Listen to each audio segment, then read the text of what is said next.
Good evening. Welcome to a conversation that I have been looking forward to for weeks and weeks, and I'm thrilled that we've had such a strong turnout. My name is Paul Vincel, as you know, I'm one of the co-founders of the Conduit, and to have Afua and George in conversation, there's a very cool and rare combination, so you're in for a treat.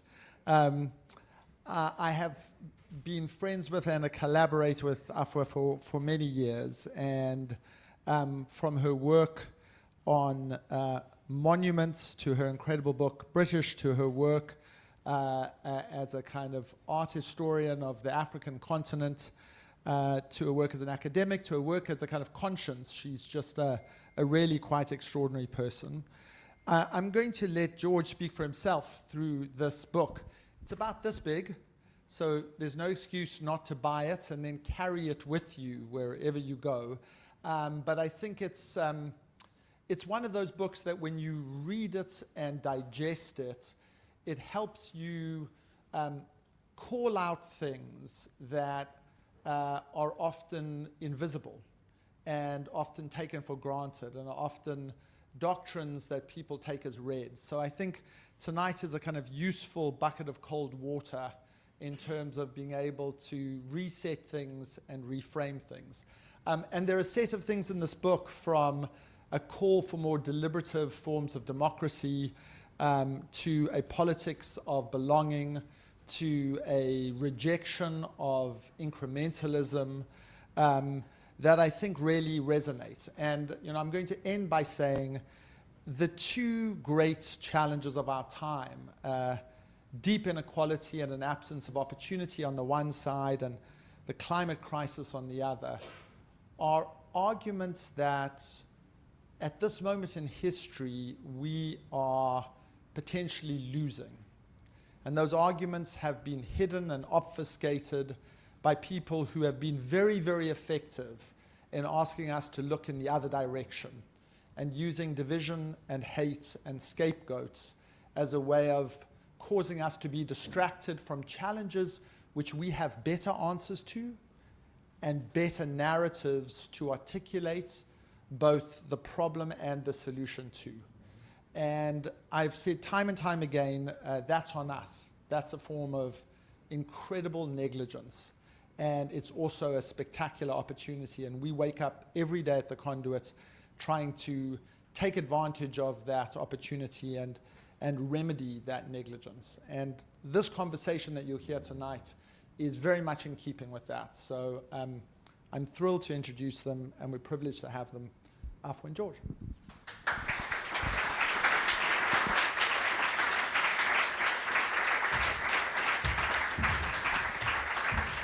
Good evening, everyone.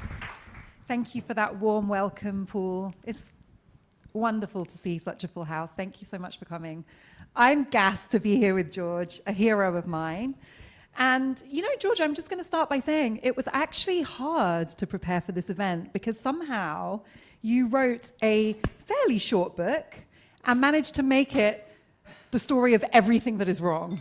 So when I was thinking about this conversation, I was trying to work out how we could take the story of everything that is wrong and make it accessible for the audience in a conversation that you can follow if you haven't read the book, although I'm sure you all will if you haven't already. So when I was thinking about that, there were 4 things that really stood out to me that articulate why this book is so important.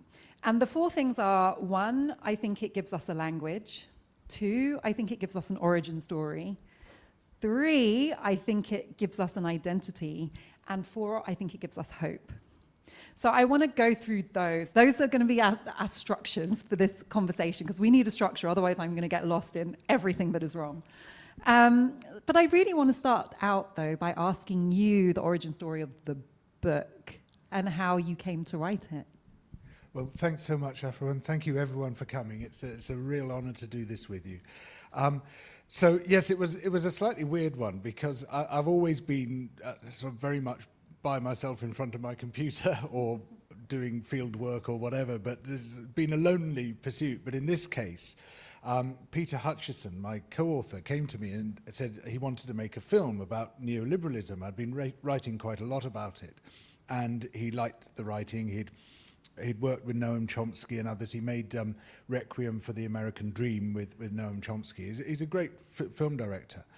And he said, could we make a film? And I said, okay, but I don't fly. And he's based in the US. He said, all right, I'll direct you remotely. And he did it. It was a weird process, but the whole thing was done remotely, and it was me talking. Ended up in the film about an hour and a half of me wittering on. You're about to experience this delight for yourselves tonight, and he's cut it together into a film. And then at the end of this process, he says, "Well, why don't we write a book together to go with the film?" And the book kind of took off, becoming the major project effectively. Can I just interrupt, because that's not the normal process when you make a film, that like partway through the director says, hey, we should write a book together. So what was it about the experience of working on that made that an obvious thing to do? I think, first of all, that we realized the collaboration was working really well, that he was keeping me short and tight, and which is quite a feat, because as you will discover, I go on and on, but also was pulling out the important threads in things I'd been writing and thinking about for a long time. And so it seemed like a natural step, and he said, it's not going to take any time at all. You know how these things start. But anyway, so effectively, he ended up directing the book. So the words are mostly mine. There's a few of his, but it's nearly all my words. But he came in as a film director and basically said, I'm going to, direct this book. And so we've ended up with, as you say, a very short but very dense book. There's a lot in it, but it's in a massively condensed form because of Peter. I hasten to add, we've never actually met. We've done the whole thing remotely. It's worked very well as a collaboration. So no one jumped on a transatlantic vessel to sail? I balked at the kayaking. I think it would have been a bit too much even for me, crazy as I am in my kayak. But we, and so it sort of drove the narrative along much more effectively than when I worked by myself. And I got to the end and thought, why have I been writing these 150,000 word books when you can do it in a fifth of the length? Or I'm inspired by that, because this book, it doesn't feel in any way simplified. It just feels very precise. That it's a kind of incredibly forensic and restrained. Like there's nothing extra, but everything that you need.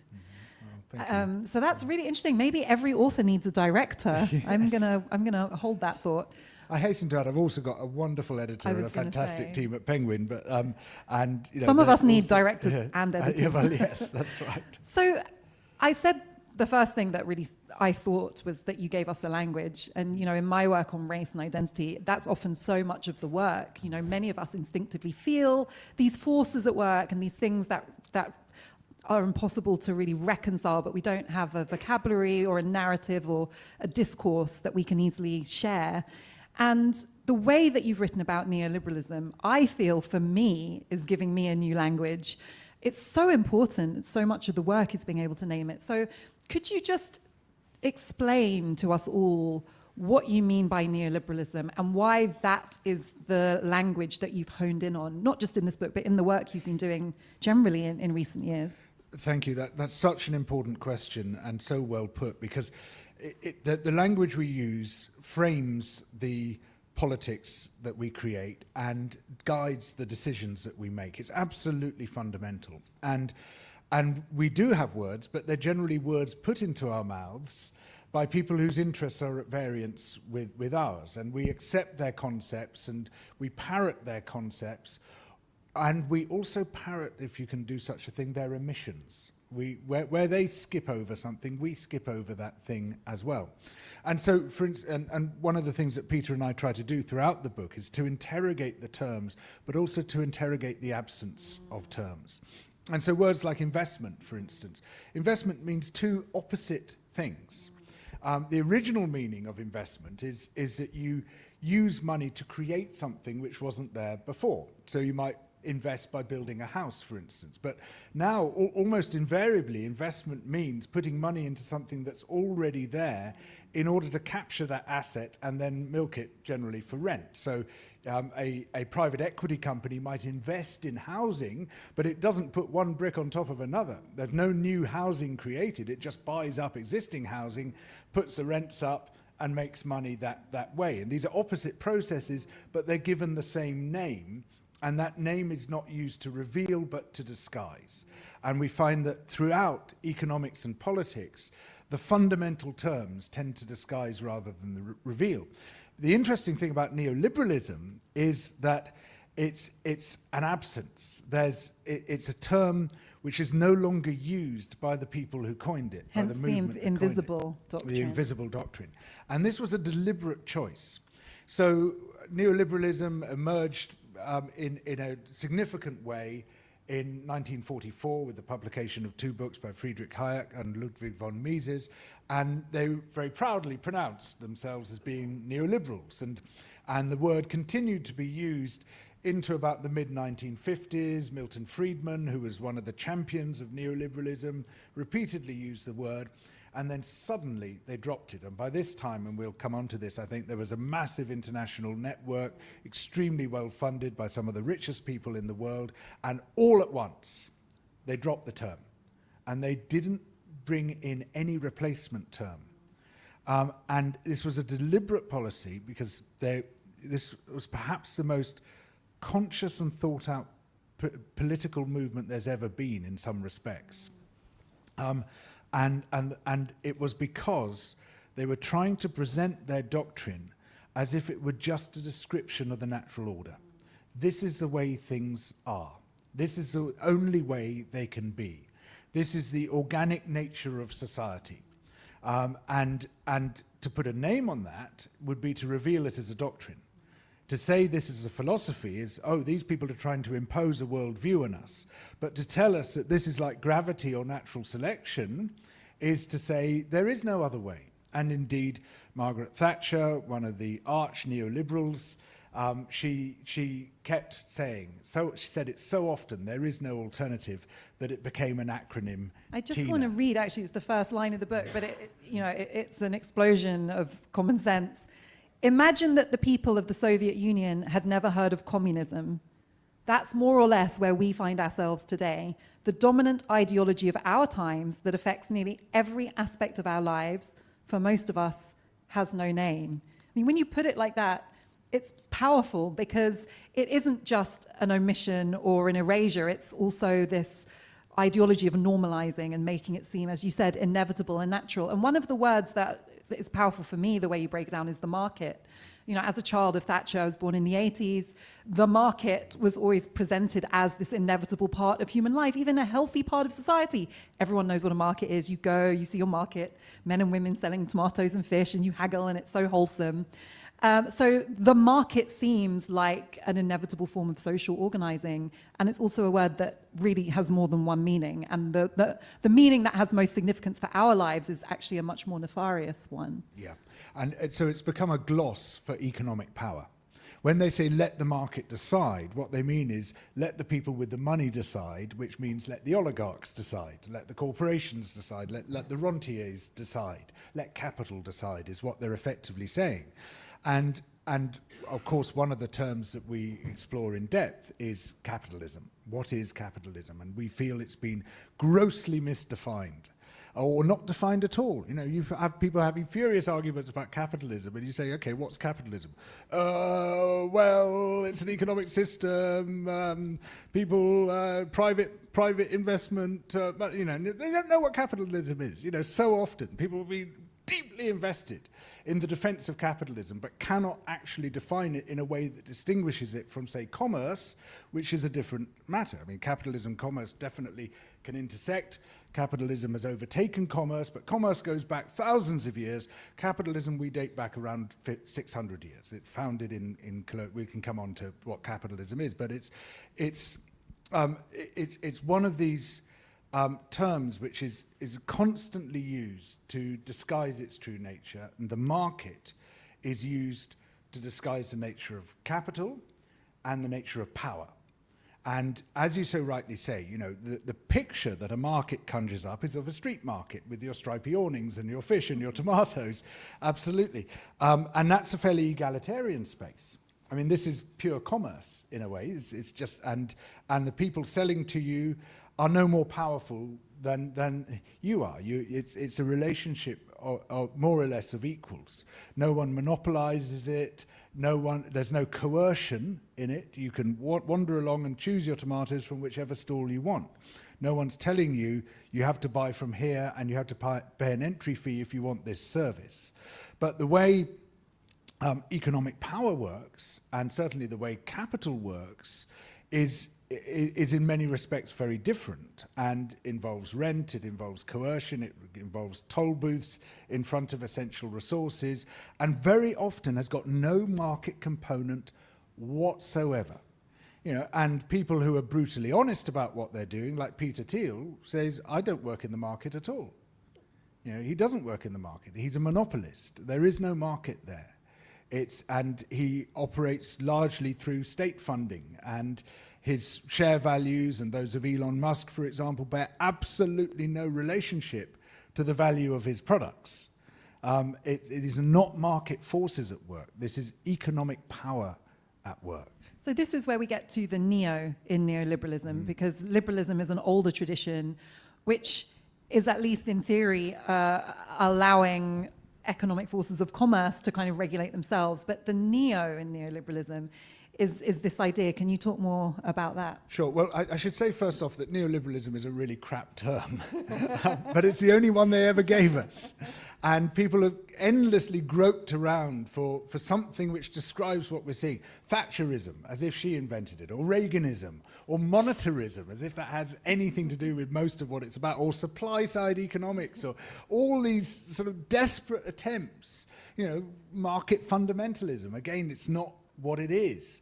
The only thing it was ever described as by the progenitors of the movement was neoliberalism. But of course, you know, liberalism has become almost meaningless because it's been attached to so many different forms and so many different forces. But yes, the neo aspect was this, that what neoliberals try to persuade us of is that there is a natural order in life, in humanity, very similar to the old Scala Natura of the you know, where the white man is on the top and, you know, everyone else is ranked down and down and down. The Victorians put forward, but this is a natural order. It's a very Calvinist approach, which says that those who are at the top deserve to be there. Those with the money deserve to have the money. Those without the money deserve to have no money. Because those at the top are hardworking and enterprising, and they've been rewarded as such. And anything which seeks to interfere with the discovery of that natural order, such as taxing the rich, such as regulation, such as redistribution, such as an economic safety net, such as trade unions, such as protest movements, such as democracy itself, is an illegitimate interference which will weaken and vitiate society.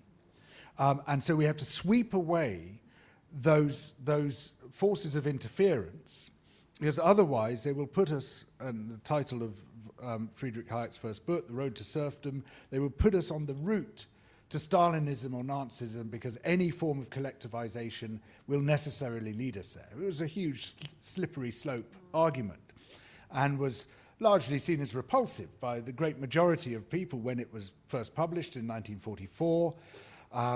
Keynesian social democracy was the dominant political and economic form at the time, but there was one group in particular who thought it was just wonderful, and these were the richest people on earth.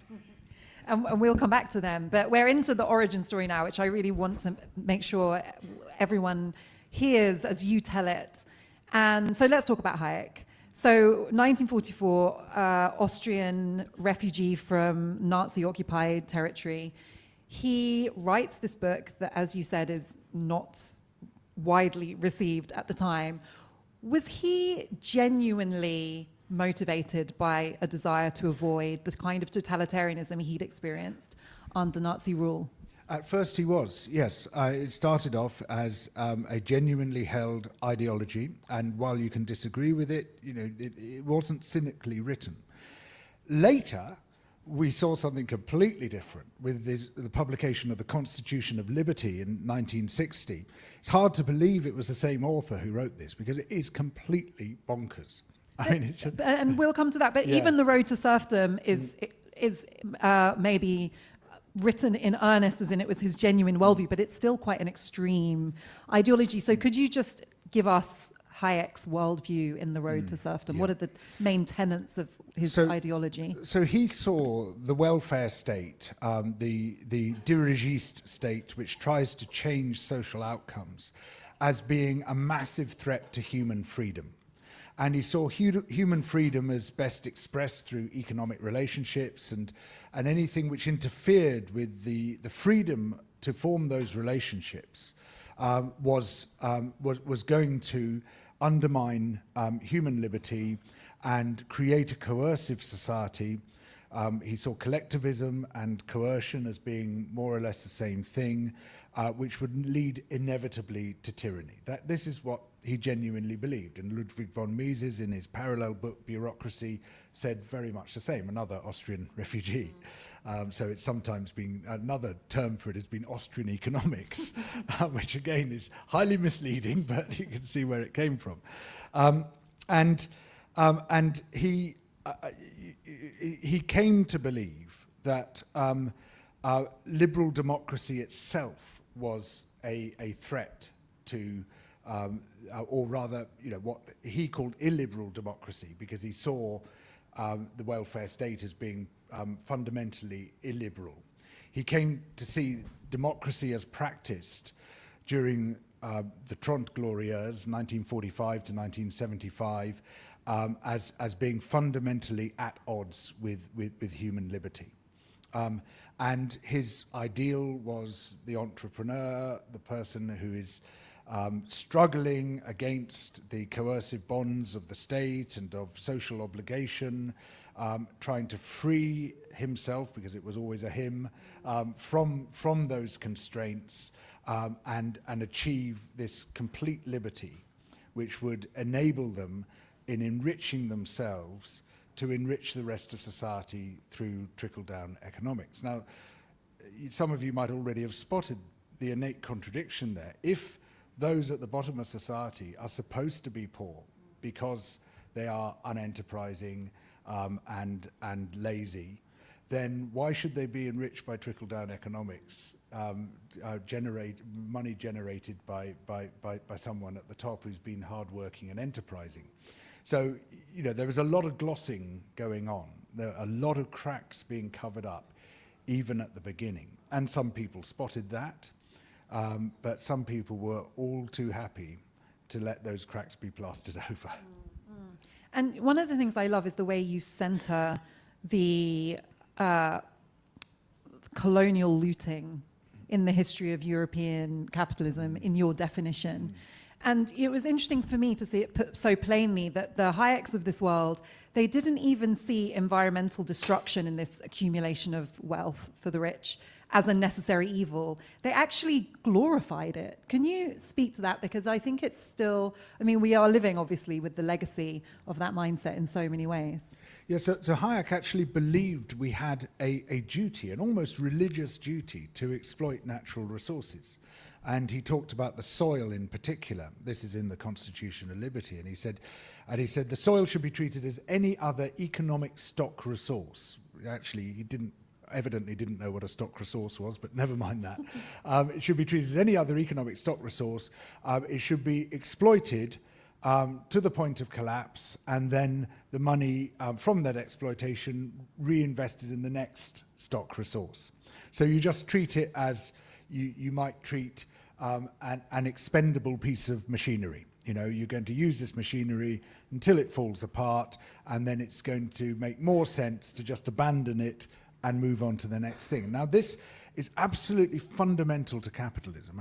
In many ways, Hayek was one of the truest capitalists there's ever been, because what we see in our analysis is that boom, bust, quit is the fundamental pattern of capitalism that's been there from the very beginning. You very rapidly exploit your resource. Your operation then goes bust because the resource has been exhausted, and instead of then struggling on, you just quit that frontier and move on to a new one. And tracing the origins of capitalism to about 1450 on the island of Madeira, we see the pattern which begins then quickly being repeated all around the world. And it's a pattern which Hayek then effectively names. I mean, he doesn't say this is how capitalism operates, but he's describing in his description of how soil should be mined and exhausted exactly what capitalism does. Let's talk about Madeira, because it's a really important story for anyone interested in colonialism, anyone interested in climate crisis. It's ground zero. You describe it as the terra nullis for this doctrine. How did you arrive at Madeira, by the way? Were you always aware of what happened there? And explain why it's important for understanding this history. Well, I came there via a slightly weird route. In Jane Eyre, I knew there'd be a story. Yeah. You might remember that she's her fortunes are rescued towards the end of the book by her uncle, a Mr. Eyre of Madeira, who leaves her this massive bequest. But we're told, Charlotte Bronte is very clear about this, that this is clean money because these are English investments, despite the fact he made his money from Madeira, as if the two things could be separated. You know, it's all right, he's laundered it through English banks and English land or English houses or whatever, so this is now clean money, so it's fine. And it contrasts with Rochester's money, which of course is slavery-based and has got all these associations, and of course, you know, it's tainted by the association with Mrs. Rochester and all of these things, and this contrast. Here is clean money, and you think, hang on a moment, Mr. Eyre of Madeira, how did he make his money? So I became very interested in the history of Madeira, and I stumbled across this extraordinary paper by the geographer Jason Moore,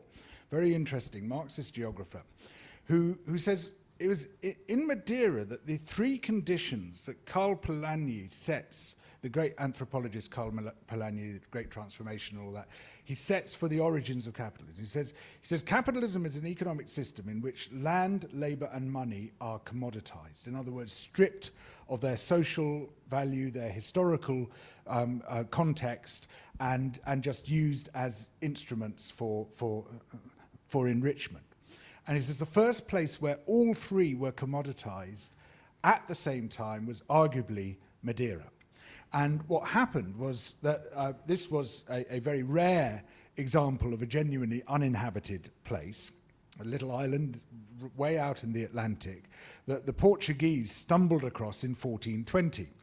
And they said, "Oh my God, it's covered in trees. What should we call it? What's our word for wood? Oh yes, Madeira. Let's call it that." Because they were very short of trees in Portugal, they cut them all down to build their ships. And suddenly, whoa, trees! So fantastic. from the outset, I mean, as happens with all colonies, you know, my family from the Gold Coast. The intention from the outset to strip it of its natural resources. It's named after the commodity, and even Brazil was named after the pau Brazil, a timber species which grows in coastal Brazil. So yeah, all the time it's just like commodification, right? Money. But to begin with, they did more or less what they would have done in Portugal. They cut down trees, they ran a few pigs and cattle on the land, and then somebody realized, hey, this is great ground for growing sugar. Climate's right, and there's loads of Madeira, because for every kilo of sugar you produce, you need 60 kilos of wood to refine the sugar in the boilers. And they said, hey, and no one is here to tell us not to do it the way we want to do it. So yeah, we could grow lots of sugar here, and no one's going to object to us taking the land, using it however we wish. The land was, in their view, pre-commoditized. You didn't have to ask anyone's permission. There were no social relations to navigate. There was no lord of the manor to go to. There were no commoners to negotiate with. you could just grab, you could do what you wanted. But in order to do that, you needed labour. And there wasn't any labour on the island. What do we do for labour? Well, hey, we can just go to wherever labour is cheapest, because again, there's no rules. There's no one telling us that we have to do things in a particular way. What's the cheapest form of labour? Ah, yes, slaves. And so they seized people in the Canary Islands to begin with, and then on mainland Africa after that, and enslaved them. And of course, slavery is the ultimate commodification of labour. You're just reducing people to nothing more than labour. You strip them of humanity, you strip them of culture, their society, everything like that. They are just labour. And then, like, oh, how do we finance this operation? And normally you would go to the lord of the manor or the usurer or some other powerful person who would generally have a monopoly on finance in your community, and you would have to pay whatever interest rates they demanded. But in this case, you could shop around. And so they got their money from Flanders and Genoa. And again, it was just money. There were no social relations attached to that money. And so these three commodities, three commodified things came together at the same time. And what we saw was a completely new economic form developing, where it was phenomenally productive. They could make money at incredible speed. And before very long, I mean, within 50 years, this tiny speck in the Atlantic was the world's primary source of sugar. It was the more sugar came from Madeira than anywhere else around the world.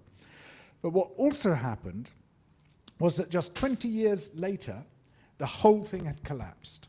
And it had collapsed because the productivity of labour had collapsed. The slaves were being sent further and further away to get timber because the accessible resources of timber had been exhausted. And so Madeira ran out of Madeira. And the whole thing, you know, it fell by, the business fell by 80% within 20 years. It was a remarkably rapid peak and then collapse. And so what did they do? Instead of struggling on, they just upped sticks, so to speak, and went on to San Tomé, which was another recently discovered island by the Portuguese in the Atlantic, did exactly the same, but even faster. Boom, bust, quit. Crossed the Atlantic, went to coastal Brazil, where there were people already there they could enslave. Exactly the same model, exactly the same results, and they just moved up the coast, literally burning through one frontier after another until they pitched up in the Caribbean, by which time the English had joined them, the Spanish had joined them, the French, the Dutch, all pursuing this highly lucrative new model of boom, bust, quit, resulting from the commodification of these three pillars of the economy. And that is how capitalism has operated ever since. It is constantly creating new frontiers and destroying those frontiers. In ecological terms, and this probably isn't very helpful, it creates and ruptures its own n-dimensional hypervolume. I don't think that's actually enlightened anyone, but it's basically creating the space in which it operates, then destroying that space, and then moving on to the next space. And so now it's looking for minerals on the deep ocean floor. It's talking about mining asteroids, moving to Mars, but endlessly looking for new frontiers, but also burning through the human frontier all the time, finding ever new ways to exploit people, to suck the very marrow out of their lives, destroying human bodies, human minds, human communities, human society in so doing. And listening to that, it's tempting to think, why would anyone else other than the tiny elite that benefit from that kind of profit be okay with that? And you do give us answers, and one of them is this very cynical but clever glorification of the super rich. They are the trailblazers, expanding new frontiers, progressing all of humanity. It's impossible not to think of Lauren Sanchez and Jeff Bezos' recent... I mean, it was not the PR success they hoped it would be. Luckily, people saw how absurd this idea was, but the fact that anyone thought that would be a good idea, and that the fact that it was women in their designer spacesuits going up to find new places to dump trash in the in outer space would be something we would all applaud. But that wouldn't have been possible were it not for the fact that within our culture we already have this deification of the super rich. It's filtered in and been normalized. That's exactly right. And one of the normalizing forces was this book of Friedrich Hayek's written in 1960, published in 1960, called The Constitution of Liberty. Now, this was a book which allegedly Margaret Thatcher brandished when she was leader of the opposition in 1975. And her shadow cabinet were sitting around saying, well, I think the essence of conservatism is this. And well, I think what conservatives truly believe is this. And she snaps open her handbag and pulls out this dog-eared, tattered book and slams it down on the table and says, what we believe is this. And this is the maddest book you've ever read. I mean, it's completely bonkers, because what it says is the ultra-rich are the scouts who lead society to a better place, regardless of where they might be going. Even if it's over a cliff, that's the right place to go because the ultra-rich are leading us there. They are the pioneers, they are the artists, they are the creators of all that is good and all that is new, and so we must follow them. It doesn't matter how they made their money. It doesn't even matter if they stole the money to get to where they are, which of course, if you go back far enough, that's pretty well how they made it. It is the ruthless people, the psychopaths who get into this position. They are the pioneer artists who we must follow and worship. Now, by this time, Hayek, who, you know, as I say, started off as an honest if deluded philosopher, was completely in the pocket of literally the richest people on Earth. And the reason for this is that they had got themselves into a certain amount of trouble. Well, I mean, their capitalism got itself into a certain amount of trouble, in that it had long been seeking ways of defeating its greatest problem, which is democracy.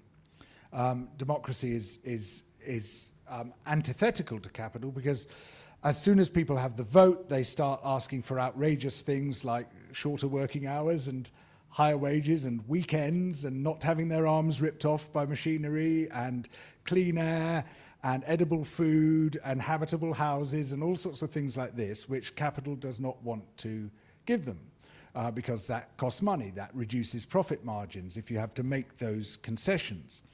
And capital had found a very effective way of crushing democracy, and that was fascism. Fascism was backed by some of the richest people in Europe and Japan because they saw it as a way of clearing those impediments out of the way so that you could get back to the pure profit-making which had predated democracy. Well, in 1945, fascism ran into a certain amount of difficulty, and with it, that model of capitalism. And so just in the nick of time, really, Hayek and von Mises published their books, and the very rich and some of the richest corporations on earth latched onto these and absolutely showered them with money. In 1947, the first major neoliberal organization, the Mont Pelerin Society, was set up. It was lavishly funded from the outset, and they quickly began to develop what has been described as a neoliberal international, an international network of think tanks, of academic departments, of government advisors, of journalists, and they could afford to hire anyone. So they managed to hire some very clever, very strategic people to start developing a network whose purpose was to sell neoliberalism to the public. This idea, which was widely considered as outrageous and obnoxious, to make it sound like political common sense. And they were aware that this would take a very long time. Milton Friedman, who I mentioned before, said, this will take at least a generation. You know, we have to wait for the old order to fail before we can step in. And he later said, when that moment came, we were ready because we had spent a generation preparing and we could step right in. And that moment came with the faltering of Keynesian social democracy in the late 1970s. And they had very strategically prepared for that in a, as I say, a highly conscious way. I think they might have been the first political movement which understood the power of a particular narrative form in politics, a narrative form which has been fundamental to every political and religious transformation perhaps that there's ever been, certainly in the past couple of thousand years. And they recognized and refined that form, and they built and built and built around it to tell a story which was immediately comprehensible, recognizable, and sounded like an alternative to the doctrine that was failing. So Hayek, he had a very powerful incentive to worship the rich and tell them what they wanted to hear. They were funding him. They were funding him. And no one ever lost money by telling billionaires what they want to hear. And when you outline, I will come to questions. Go on.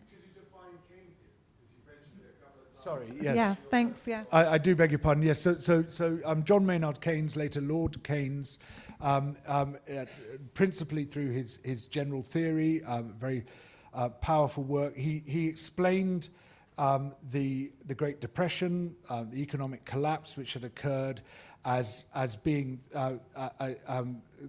driven by elite accumulation, and that what was needed was for states to generate much more widely distributed wealth by taxing and spending, creating a powerful dirigee state which would build public services, build an economic safety net, in so doing transfer money into those who were going to spend it back into the economy, which would then boost economic growth, which would then generate more money for public spending, and so the virtuous circle would turn.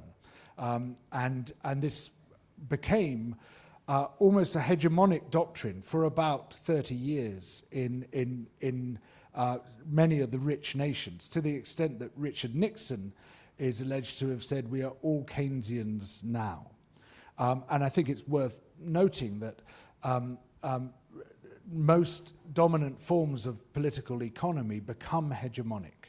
That they become a kind of status quo which is broadly accepted by everyone across the political spectrum, and that was the case with Keynesian social democracy. But thank you for the question. Thank you. And do you have a critique of Keynesian theory? Well, I certainly... And I mean, more than theory, because as you said, it was the dominant political reality. I mean, it was highly effective at the time, led to what the French call les Trente Glorieuses, 1945 to 1975, and it definitely led to far more egalitarian societies within the rich nations, a much better distribution of both wealth and power. It created many of the great institutions that we value today, such as the National Health Service, but it had a blind spot, a massive blind spot, a blind spot we nearly all have, that much of the money that it was redistributing had effectively been looted from other parts of the world, and that while we were enjoying this far more egalitarian society, there was a whole new wave of neocolonialism, which was through violence, through coups, through direct military attacks, through covert operations, was unseating one democratically elected leader after another, like Patrice Lumumba, like Salvador Allende, like Mohamed Mossadegh, and replacing them with leaders who would basically deliver the riches of the nation into the hands of rich Western nations. And so there was that. It was one of the problems. Problems with trying to replicate the Keynesian model today. Firstly, that capital worked out how to destroy it, basically by pulling down foreign exchange controls and capital controls.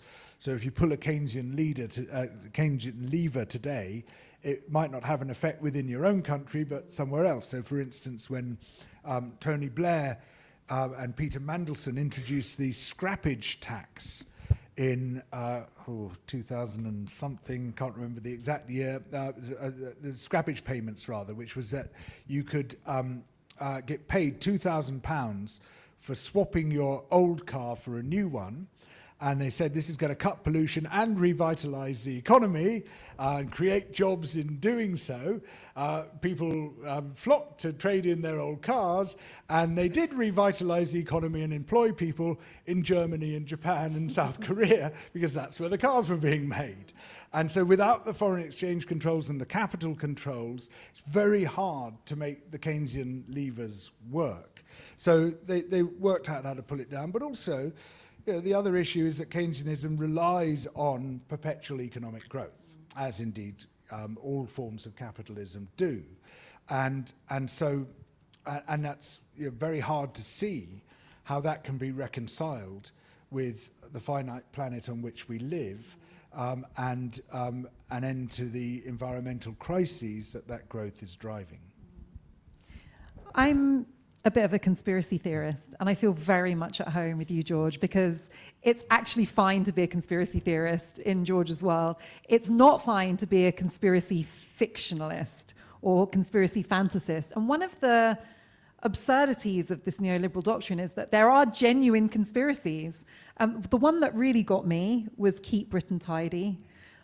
I grew up in the era of Keep Britain Tidy. I mean, I think I volunteered on Saturdays a few times as a kid to like pick up litter, and there were those little symbols in schools. And you explain how that was actually funded by McDonald's, British American Tobacco, as part of this conspiracy of distraction, really, to individuate the crisis of sustainable plastics, excessive consumption and production, so that instead of us critiquing why companies are destroying the planet by producing these devastating products, we instead blame each other for not putting our litter in the bin. And on top of that, had the additional advantage of advertising British American Tobacco in schools, where the logo was all over the Keep Britain Tidy posters. I mean, neoliberalism rests on these kind of conspiratorial strategies, and then also somehow manages to make the idea of a conspiracy something that only fantasists believe in. Yes, so one of again, in trying to sort of get a handle on the terms that we use, and thank you for raising this, because Peter and I, seek to distinguish between conspiracy theories and conspiracy fictions. Now, a theory is a hypothesis that is yet to be disproved, and a conspiracy is people getting together to make a plan against the public interest, which is unknown to the public. Now, we know that these things happen. The post office scandal being a very good example, the PPE procurement scandal being another very good example. These were conspiracies. They were conspiracies against the public interest. We can theorize that these are conspiracies. Those theories have yet to be disproven. So as things stand provisionally, because a theory is only ever provisionally upheld, it is upheld. But then, on the other hand, you get conspiracy fictions, of which there have been plenty, and all the time generated, and some of them generated, in fact, by neoliberal movements like Americans for Prosperity, founded by the Koch brothers, itself a major conspiracy, seeded the Obama birther myth. He wasn't born in the United States, etc., and created really this whole new wave of conspiracy fictions, which ended up generating support for Donald Trump and many other massive dysfunctions within the United States. And so they're constantly telling us, when you say, well, let's take a look at these neoliberal junk tanks and who funds them, they say, oh, you're a conspiracy theorist. Say, well, hang on a moment. You're refusing to reveal who funds you. Oh, look, turns out British American Tobacco funds you. We find this in the tobacco archives. Oh, turns out ExxonMobil funds you. And they say you're a conspiracy theorist, or you're playing the man and not the these ball. Think tanks. I mean, everyone will have heard of them. The Institute for Economic Affairs, which regularly appears on BBC News as a legitimately objective research and policy organisation. The Heritage Foundation, which everyone knows is right wing, but doesn't disclose its funding. The Cato Institute. I mean, so many of these think tanks have become incredibly influential in politics. And as you say so aptly in the book, in the past it was bad enough that these lobbyists have access to government. Now they are government. I mean, Trump has removed the remaining protection in the US of public officials being able to go and work in lobbying and in the private sector. So now we are seeing officials who, I mean, as we saw, don't know what habeas corpus means, even though it's their job to protect it. It's, I mean, it feels a lot like a conspiracy. Well, we had the education secretary in the US, the education secretary, mind you, Linda McMahon, saying, you know, we're not going to have to employ so many teachers because A1 is going to do the job instead. And she went on this whole speech about A1. So this great new technology, A1, is going to just cut costs and do things far more efficiently. It's just so great that neoliberalism ensures that the talent rises to the top. The best people, they're the best people, they're beautiful people. At the time of writing, we were not yet in the second Trump administration. I'm kind of happy for you because I don't think you would have been able to keep the book at this length if you'd have had that material to work with in real time. I mean, talking about the corporate capture of democracy, and then you look at the role of Elon Musk. But we do have to talk about a political leader who does feature in the book, which is Liz Truss. Can we just take a minute to talk about Liz Truss, please? In a way, I didn't think I'd ever hear her described as the most successful example of something, but she is actually the most successful example of what happens if you let neoliberalism have whatever it wants. Now, the extraordinary thing about Liz Truss is that she's a moral vacuum in the shape of a human being who can be filled by anyone who speaks loudly enough into her ears. And the people who absolutely surrounded her like a mist were people from these neoliberal junk tanks, the Institute of Economic Affairs, Centre for Policy Studies, the Adam Smith Institute, the Taxpayers Alliance, Policy Exchange. All the Trussite ideas were their ideas. Everything she said had been prepared for them, by them. And in fact, on the day she published the mini budget, you had all these people from these junk tanks cropping up on Twitter saying, oh, we did this. Look at this. This is all us. Oh, yes, fantastic. Yeah, Institute of Economic Affairs, Centre for Policy Studies, Taxpayer, all of them were queuing up to take credit for the proposals in her mini budget. And it was true, they did, because almost all her staff were drawn from these very junk tanks. Then the very next day they said, well, the implementation was very poor. It didn't go far enough. That was the problem. Yeah, it didn't go far enough. And the amazing thing is, the BBC was having them on the BBC as objective commentators on what had just happened. And they said, well, yes, it's a very interesting question, this. Yeah, yes, and I think, you know, the problem is that she was undermined by the deep state. That was the issue, you know. And it's like, you know, you shouldn't be asked to comment on this. You should be in the hot seat. You made this. You did this. And yet, because of this remarkable failure to hold people to account in this country, particularly, it has to be said, by the BBC, the authors of the disaster weren't named. They weren't labelled. The finger was not pointed at them. And of course, Liz Truss, who's totally hapless and totally gormless, you know, she took the drop for them because they were able to remain. I mean, they weren't in the shadows, they were in the public eye, but their role remained in the shadows. And the media has failed us again and again. It's failed to identify these people. It's failed to explain these people. In the BBC editorial guidelines, it says that if a think tank, it actually names think tanks, it says, among other organizations, has interests which are relevant to the discussion, those should be disclosed. We don't know what their interests are because they refuse to tell us who funds them. And so the BBC should be saying, you don't come on unless you disclose your interests. If you disclose your interests, by all means, come on, and we'll say, yes, you're defending the tobacco industry against further taxation on cigarette sales. Oh, and you happen to be funded by British American Tobacco and Philip Morris, or whoever your current funders are. But they can't say that, and they don't ask. And so we are just failed all the time. These organizations are lobby groups. They're lobby groups for corporations and for oligarchs. But if you don't have to explain who you are representing, you are effectively deceiving the public. We could definitely do a whole separate event on the failure of BBC impartiality, especially right now. But it is so important. But I also want people to hear that this is not, I think we can probably, I don't want to make assumptions, but I suspect we can all agree on the catastrophic failure of Liz Truss's brilliant ideas, which weren't even her original ideas. But one of the things that I think is very sensitive, actually, in conversations I have, is the role of the left, the role of the Democratic Party in the US. You mention Clinton and Obama specifically in failing to offer an alternative to the power of these same oligarchic and neoliberal interests. And of course, New Labour, what happened in Britain under Blair. So let's talk a little bit about how the parties that were supposed to be oppositional also got us here.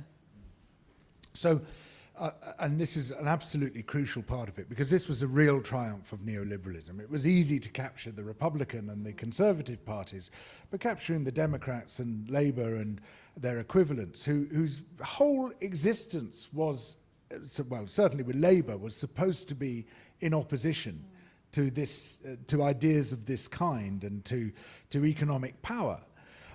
To capture them and turn them into its loyal political tools, which is what we see right now, of course, that was its real triumph.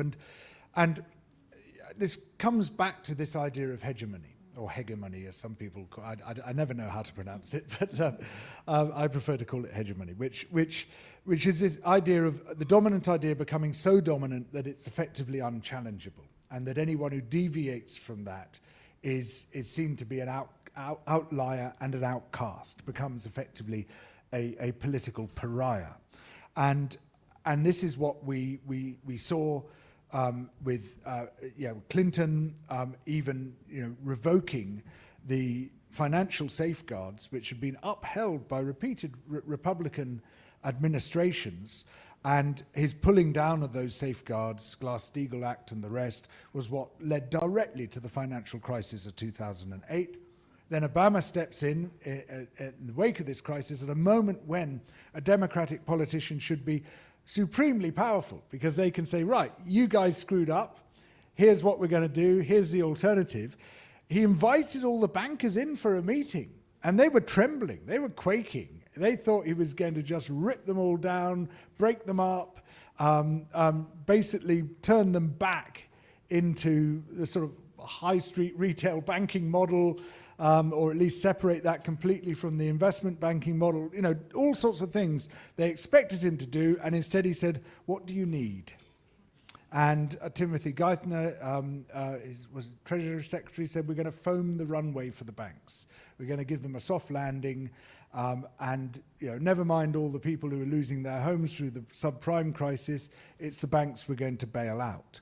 And of course, we saw with New Labour, with its very heavy reliance on the private finance initiative, with its continued deregulation, in other words, stripping away of public protections, which have led to so many of our crises, doing very similar things in the UK. And now we see a supposedly Labour government cutting benefits, introducing maintaining the two-child benefit cap, stripping away environmental protections, refusing to tax the rich, massive deregulation program. It's the whole neoliberal package. And it sort of seems to reinforce Margaret Thatcher's idea that there is no alternative, because in mainstream politics there isn't. It has become hegemonic, and we're locked into it, or so we are led to believe. It's a self-fulfilling prophecy, because we, in my generation, have grown up with public services that are so chronically underfunded that the idea of anything public becomes a synonym for something that is dysfunctional, that's not desirable. And then that's contrasted with luxury, with those who are rich, who have things that work properly, look nice, feel good, tennis courts, great healthcare, nice clothes, good dental treatment. If we had more time, we could do a whole conversation about dentistry as a case study and what happens when you bleed public services dry. But what you suggest in the book is this idea of, which to some of us actually feels like an oxymoron. You say that private luxury is one of the destructive forces of neoliberalism, but what we should aspire to is public luxury. tell us about public luxury? So the idea, fundamental to the story of capitalism, the story it tells of itself, is that we can all aspire to private luxury, that we are all temporarily embarrassed millionaires, and that one day it will be you, and it will be you, and it will be you. You will be the millionaire. Now, of course, this deliberately ignores the fact that this is an exploitative system where the rich depend on keeping other people poor in order to make huge amounts of money. But it also means that if it were through some utter miracle, which of course it's not set up to do, but if it were to make everybody suddenly rich and all able to aspire to the private luxury of the Jeff Bezoses and Roman Abramoviches of this world, we would cook the planet in about 10 minutes because their carbon footprints are literally many thousands of times that of the global average or of the sustainable maximum. Let alone all their other massive environmental impacts. I mean, just in terms of physical space alone, if everyone in London owned a great big mansion with its own swimming pool and its own tennis court and its own art collection and its own playground for the kids and all the rest of it, well, London would cover all of England. Where would everybody else live? There isn't even physical space for this dream to be realized. But we can realize the dream of public luxury, of magnificent public swimming pools and public tennis courts and public art galleries and public theatre free to view and opera and all the other things that the rich enjoy.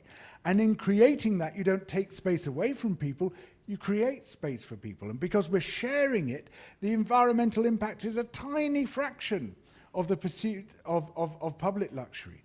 So what we call for is what we call private sufficiency public luxury. We feel that everyone should have their own private domain, their decent, modest home, a good roof over their heads, the things they need within that home. But if you want to spread your wings, if you want to live a life of luxury, we should live it in the public domain.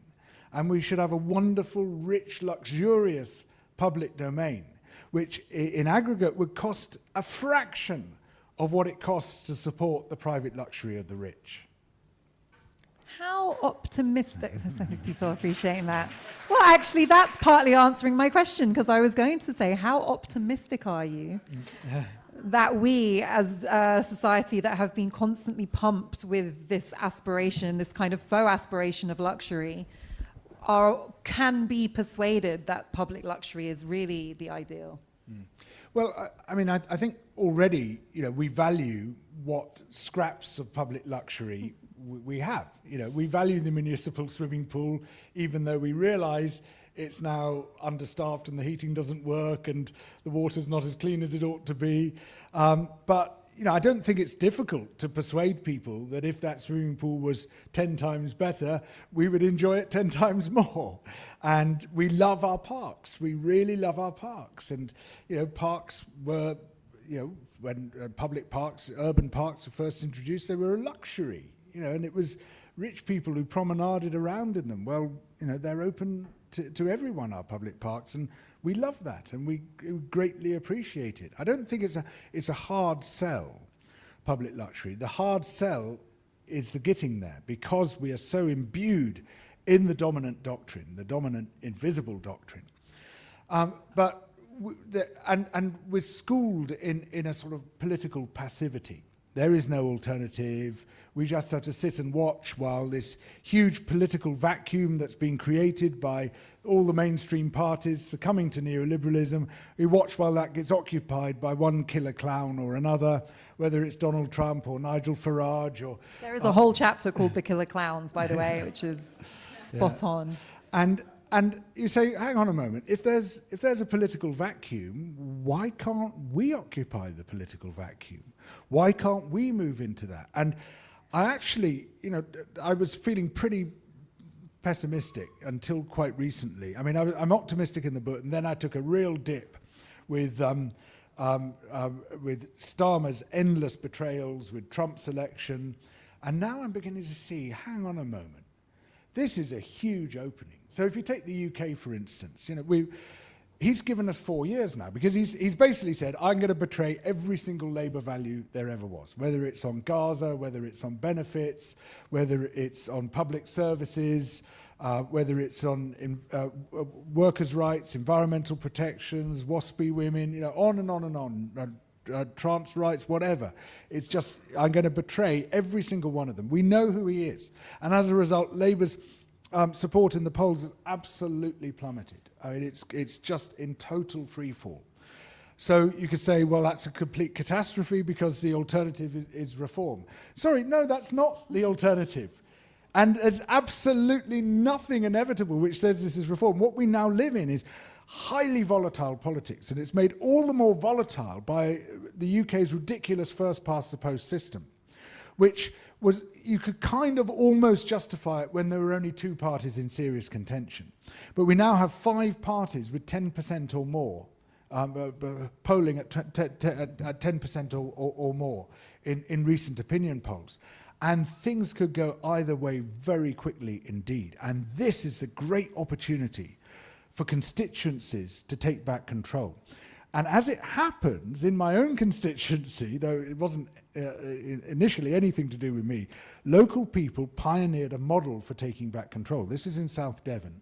And what we were faced with before the last election was a totally split vote between Labour and the Lib Dems, with the likely result that the Tory, after the Tories have been in power for 100 years in that constituency, might have scraped back in. And so people said, well, you know, why are we going to stand around and let this first-past-the-post system deliver a result which very few people in the constituency want? Let's have a primary process, a people's primary, the first time we believe it's ever been done, where as a constituency we decide which of these candidates we're going to get behind.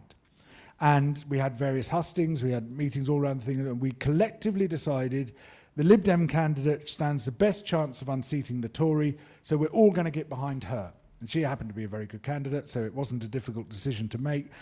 And the proof of it was not so much in the routing of the Tories, which was absolutely huge and spectacular, but there'd been several other constituencies where that had happened. But it was in Labour's support falling from 26% to 6%. Because the whole constituency just went over because we made a collective decision, this is the alternative candidate we're going to back. We can do that in every constituency around the country. We can say, right, it's going to be Lib Dem here, it's going to be Green here, it's going to be SNP here, it's going to be Plaid here, whatever it might be. And we elect a parliament of people committed to proportional representation. And then we never have to do it again. We never again have to game the system.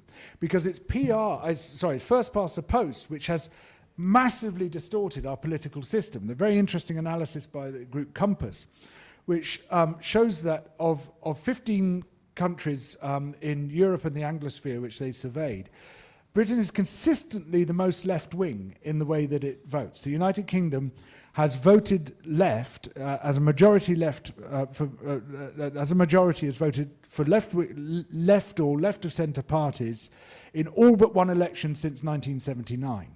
And yet, in the great majority of those elections, we've elected right-wing governments. And in fact, not only are we the most left-leaning of all the countries surveyed, we've had the most right-wing governments of all the countries surveyed. And this is entirely an artifact of first past the post. Labour goes along with first past the post because it sees itself as holding sole majority power, but the result is most of the time it doesn't hold power at all. Only by unseating that system can we create a politics that works for us. And we are in a perfect position now to unseat the system. We can use the volatility that first past the post creates to deliver proportional representation. And we have 4 years in which to prepare. I did promise there would be some hope. I've gone on a bit. It's irresistible with you, George, but I do want to give you the chance to ask questions. So can I have, we don't have a lot of time, I think 10 minutes. Let's have a show of hands. Thank you. Yes, actually, okay, go on. I saw you first. You already had a question, but it was a helpful one, so you can have another one. I'm really interested in the intervention side of things. So especially in the sort of Hayek von Mises discussion you were having earlier. You mentioned regulation once. And is it a case that you have these systems in place and then regulation through political means then provides the sort of balance where you have these underlying currents, let's call it, you know, the currents underneath the ocean surface, and then political governments then, whatever the order of the day is, decide on the regulation that meters out the crests of the waves on the top. Thank you. Yes, that's an interesting question, and well put. I mean, in the absence of regulation, all economic systems become rentier systems, because you end up with those who exercise political power, gaining control of crucial economic assets, homes being a classic example, water, for instance, being another example. It could be energy, it could be telephone services, whatever. They can monopolize those and then charge an entry fee over and above any value that they're delivering for the use of that asset. And this is what we see with London's rental sector, for instance, where people are having to pay phenomenal rents way above the value that the landlords are delivering, because this is a very limited resource and they can effectively monopolize access to that resource. That's what happens in the absence of effective regulation. Now, if you have effective regulation, for instance, in the form of rent controls and far stronger tenants' rights, then economic power can't operate with that freedom, and you get more of a balance between the power of the landlord and the power of the tenant. And the same occurs with, say, I mean, if you're going to have a privately owned water system, which I think is a very bad idea for starters, and then you take away all the effective controls on the water companies, you end up with rivers full of shit. It's just an inevitability, because that's how you make the most money, by cutting your costs, or externalizing your costs, dumping them on other people, and rinsing your asset for as much money as it can deliver as quickly as possible. And one of the things the water companies did, or the so-called investors in the water companies did, was to load them with debt, extract the value of that debt as dividends, run off and leave them with the debt, which ultimately will mean the state is left with the debt. And again, you know, regulation should have prevented that from happening, but the regulation wasn't there. So regulation is what makes economic life tolerable. But we've had government after government saying we must deregulate. And what they say is we're cutting red tape. And this is another of the terms we interrogate, because this so-called red tape is in most cases public protections. It's what defends our quality of life. It's what defends our health. It's what defends our working conditions. It's what defends our wages. It's what prevents us from getting killed in like Grenfell Tower, for example. It's what protects the living world on which we all depend. Without regulation, we end up in a world of utter brutality and a kind of cannibal economics. Thank you. Yes. Okay, yes. Katia, and then I've got one here, and then you, sir. Okay, thank you. I've got lots of questions, but I'm going to have to pick one. Thank you. So you mentioned about your constituency before the election. Do you have like a template or a guide of what you guys did that you could share with everybody, so people can sort of replicate that in their local areas? Thank you very much. By the way, when I call it my constituency, the constituency in which I live, So yes, South Devon Primary, you could look that up as a search term and you'll find their website. But it's not the only way. So what we did, and we were only able to do it because we had the cooperation of two of the candidates, the Lib Dem and the Green. Labour refused to play, and we had a series of hustings, 8 different hustings around the constituency to say, you know, which candidate is going to be most effective as the person to beat the Tories here. But you don't actually need the candidates involved at all. You can just have public debates, discussions. You put forward a proposal saying, how about we all back this person?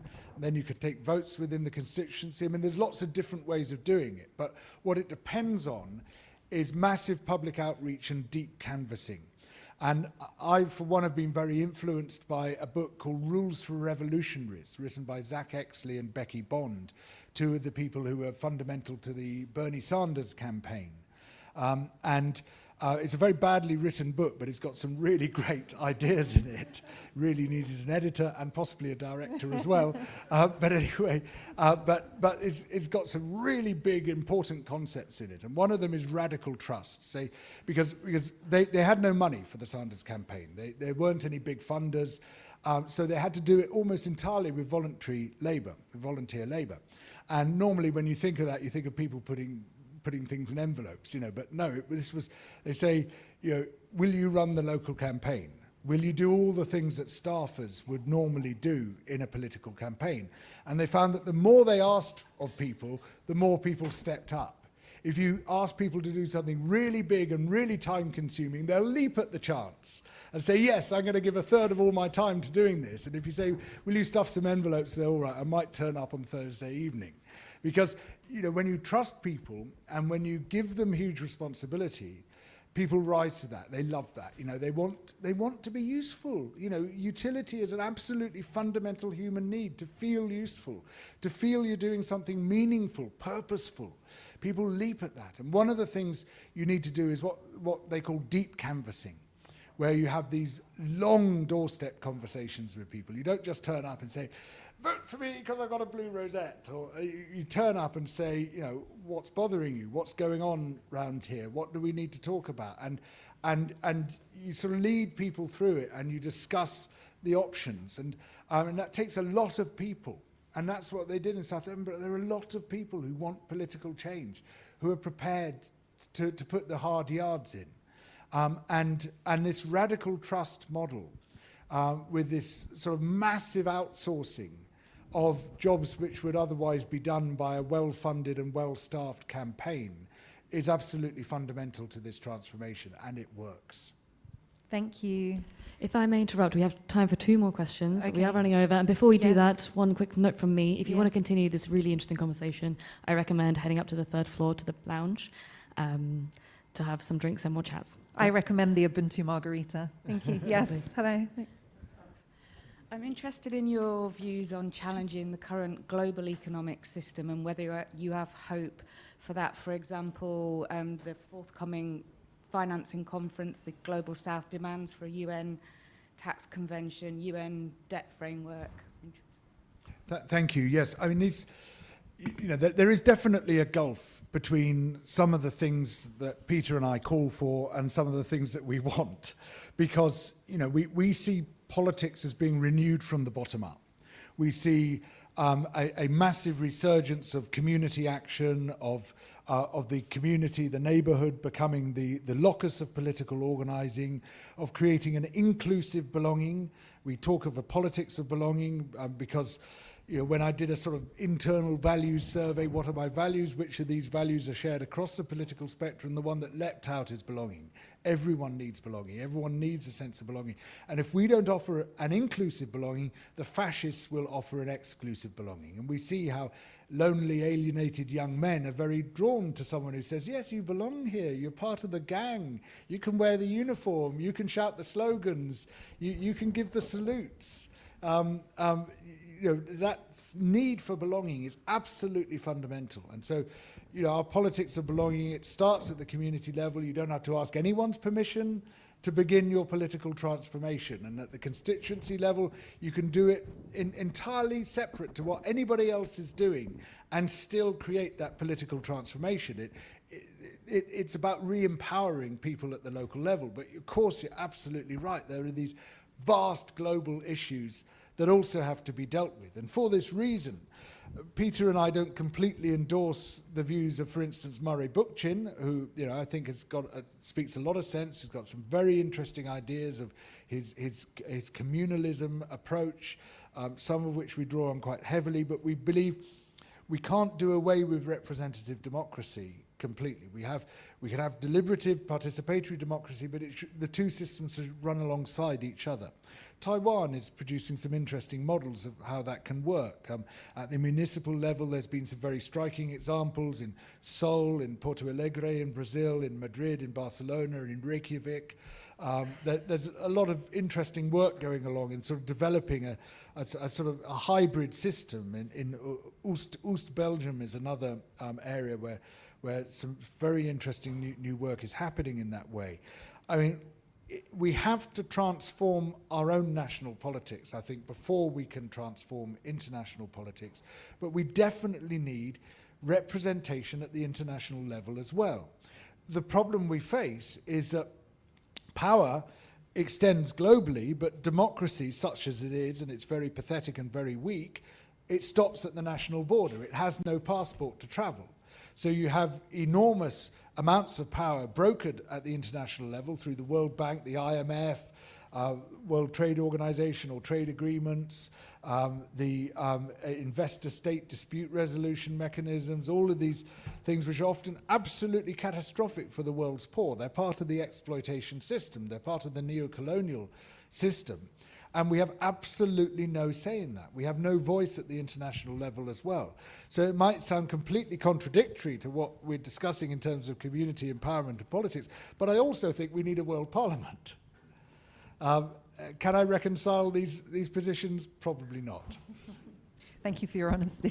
One more interruption from Last, me. sorry. Before we do head to the Yes. final question, before you do go upstairs to continue the conversation, I encourage you to grab a book or two at the back of the room and then form an orderly queue at that table over there if you'd like it to be signed down the aisle. Thank you. Over to you. Thank you, Katja. Last question, yeah. Hi. Hi. Thank you very much for an interesting talk. I'm confused as to where you are on capitalism, actually. Oh dear. Because you've talked a lot about it. It's been a big part of the talk. And you've been very critical about it, I think. But I think you'd probably agree, perhaps you wouldn't, I don't know, that capitalism has done a lot to move people out of poverty across the world. It might have done so in an inequitable way, making people richer at the top than at the bottom, but on average it has moved people up across the world, I think. So it strikes me that perhaps this is a dogma issue, and that in the same way that you characterize neocolonialism as being a dogma, you might call it Thatcherism, you might call it something else. Isn't your view also dogmatic in the sense that it's essentially anti-capitalist? Or have I got that wrong? And do you see capitalism as a tool? And you seem to be saying that towards the end of your talk, where you're saying if you constrain capitalism with effective regulation, that it can be tamed. So is that what you mean, or are you against capitalism? And if so, what do you propose instead? Thank you very much. Yeah, I am anti-capitalist. I am against capitalism. We distinguish capitalism from commerce. We believe that commerce can exist without capitalism, and capitalism can exist without commerce. In fact, very often these days it does tend to exist without what we would call commerce. You know, the rentier model of capitalism is not a commercial model in the true sense of trading taking place. The Peter Thiel, Elon Musk model of Jeff Bezos model is not commerce as we would understand it. It's something else, and it's, you know, it's commerce so transformed that it's moved away from any sense of what a market is or should be. I'm not against commerce. I'm not against buying and selling things in an equitable fashion. And when I talked about regulation, I was talking about the regulation of economic power. I didn't say the regulation of capitalism. So a regulated economy, an egalitarian economy, an economy in which there is not coercion and oppression, is an economy I'd be very happy to support. And it can, there's no contradiction, I feel, between that and the process of buying and selling. But the coercive and destructive process of capitalism is incompatible, I believe, with both social justice, human rights, and of course environmental protection. And so what we call for is I guess a far more hybrid economy. One of the things we'd like to see is, in terms of our public luxury, is ownership of public assets, not just by the state. And of course, some things do need to be run by the state, public health, for example, but also by communities. And we want to see a revitalization of the commons. And the commons was once one of the major pillars of the economy. In some parts of the world, it was the major pillar of the economy. In fact, nearly all economic life went through the commons. And the commons is where you have a resource or an asset which is managed by the whole community or by a subset on behalf of the whole community. You can't sell it off, you can't trade it away, but you can use the produce from that resource for the mutual enrichment of people within that community. And there's many, many different forms that a commons can take. And in fact, one of the few good things which this government might be doing, is promised to do, we'll see if it actually happens, is to do in England what they've done in Scotland, which is to introduce a community right to buy, so that communities can then start to own some of the crucial assets that surround them, particularly the land, and can then decide, as the proprietors of that land, how it should be used, and it should be used for the benefit of the community rather than just for a private landlord. So while I am, you might call it dogmatically anti-capitalist, I'm not dogmatically in favour of any particular alternative. I think that we can draw from a whole series of very good examples, loads of different economic forms around the world, throughout history. If you read David Graeber and David Wengrow's book, The Dawn of Everything, you'll see there have been loads and loads of different economic models, some of which have been extremely successful at concentrating wealth in a few hands, and some of which have been extremely successful at distributing wealth. I'm in favour of the more distributive models. Capitalism is a highly effective means of concentrating wealth. Yes, we have absolutely seen a reduction in poverty, but this has been enacted by the massive mobilization of natural wealth. It's been the transformation of a huge portion of the world's wealth of nature, be it minerals, be it water, be it soil, be it timber, be it fish, whatever, massive turning of that wealth into money. That's a one-off hit. You can't keep doing that. And what we're seeing already is we're beginning to pay the price of that massive transformation of one form of wealth into another form of wealth. And what we're seeing as a result is a resurgence of poverty in places where poverty had been falling. And even more frighteningly, a resurgence of chronic malnutrition. After 50 years of falling malnutrition, since in 2015 it started to plateau, and it's been rising since 2019. So we're getting to the end. You know, that party is over. That great splurge, the urge, splurge, purge model of capitalism is running out of road. And this is why we see ever more desperate forms of exploitation, working down the entropic food chain, going to the tar sands to extract oil, going to the deep ocean to find fish, to find minerals, using ever cheaper kinds of timber as you exhaust the more valuable timber. It is running out of road, and it has led, yes, to the economic uplift of many of the world's people, but that cannot last, because there's just not enough planet to allow that model to continue. So we need an economics that's distributive by design, an economics which actually deliberately works for mutual enrichment rather than for the concentration and destruction of wealth. That is the perfect note on which to end. What a powerful ending. Thank you, George.